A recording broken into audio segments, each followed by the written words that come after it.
Hindi raw special si Vice President Sara Duterte para madaliin ang impeachment trial. Ito po ang sagot ni Senate President Chis Escudero sa mga tanong sa usad ng impeachment sa Senado. Nakatutok si Mav Gonzales. Kung si Pangulong Bongbong Marcos daw ang magpapatawag ng special session para mapag-usapan ang impeachment trial ni Vice President Sara Duterte, wala raw magagawa ang Senado kundi tumalima. Pero manggagaling ba sa amin ang kagustuhan yan o sa akin ang kagustuhan yan? Hindi, Nympha. Dahil ulitin ko, ayokong tratuing espesyal. wala naman daw siyang natatanggap na tawag mula sa Pangulo o Kamara kaugnay rito.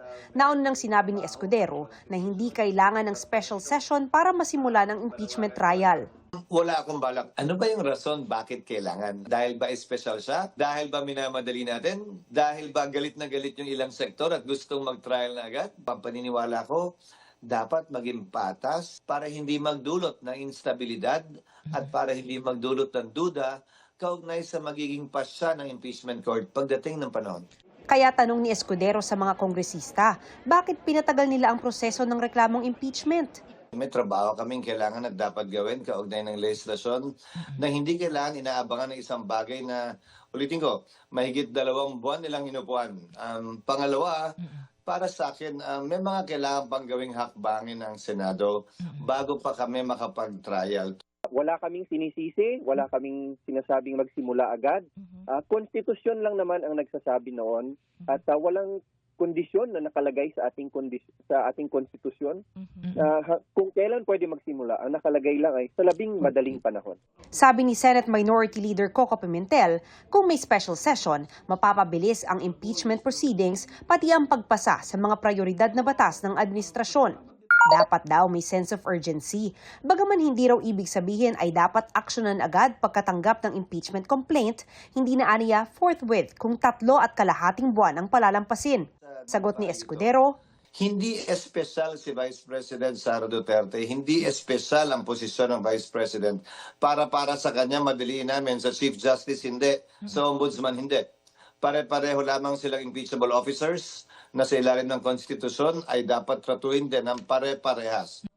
noong impeachment ni na dating Chief Justice Renato Corona at Ombudsman Merceditas Gutierrez, inabot ng mahigit 1 buwan bago nag-trial ang Senado.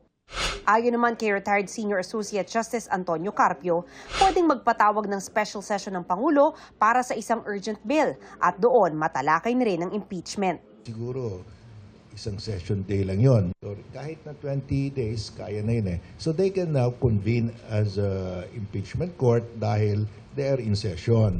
Kahit mag-resign daw ang bise bago ang impeachment trial, sana raw ituloy pa rin ang paglilitis. Kung morally, mentally, or psychologically unfit ang isang mataas na opisyal sa gobyerno, ay dapat matuloy, maprohebahan yon at makonvict siya ng perpetual disqualification from holding public office.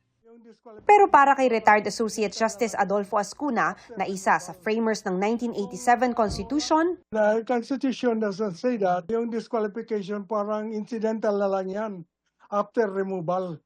Eh kung walang removal, I don't think you can have disqualification. posible ngang hindi raw matanggal sa pwesto ang bise kahit hatulang guilty ng impeachment court. Removal from office and disqualification from holding any office under the Republic. Yun po ang maximum. Maaari pong kahit na i-convict nila na hindi nila i-impose yung maximum na yan, maaaring pagalitan lang. Yung sinasabi na censure or reprimand. Ang malinaw raw, dapat umpisahan na ng 19th Congress ang impeachment trial bago matapos ang termino nila sa June 30. Kung hindi pa nila umpisahan, at saka na lang on the 20th Congress nila umpisahan, palagay ko may problema. Dahil it's possible na yung mga pumirma na congressmen ay hindi na nanalo uli. At yung 1/3, hindi na kumpleto. Pinagbabawal ng saligang batas na magkaroon ng panibagong complaint within 1 year. Para sa GMA Integrated News, Mav Gonzales, Nakatutok, 24 Oras.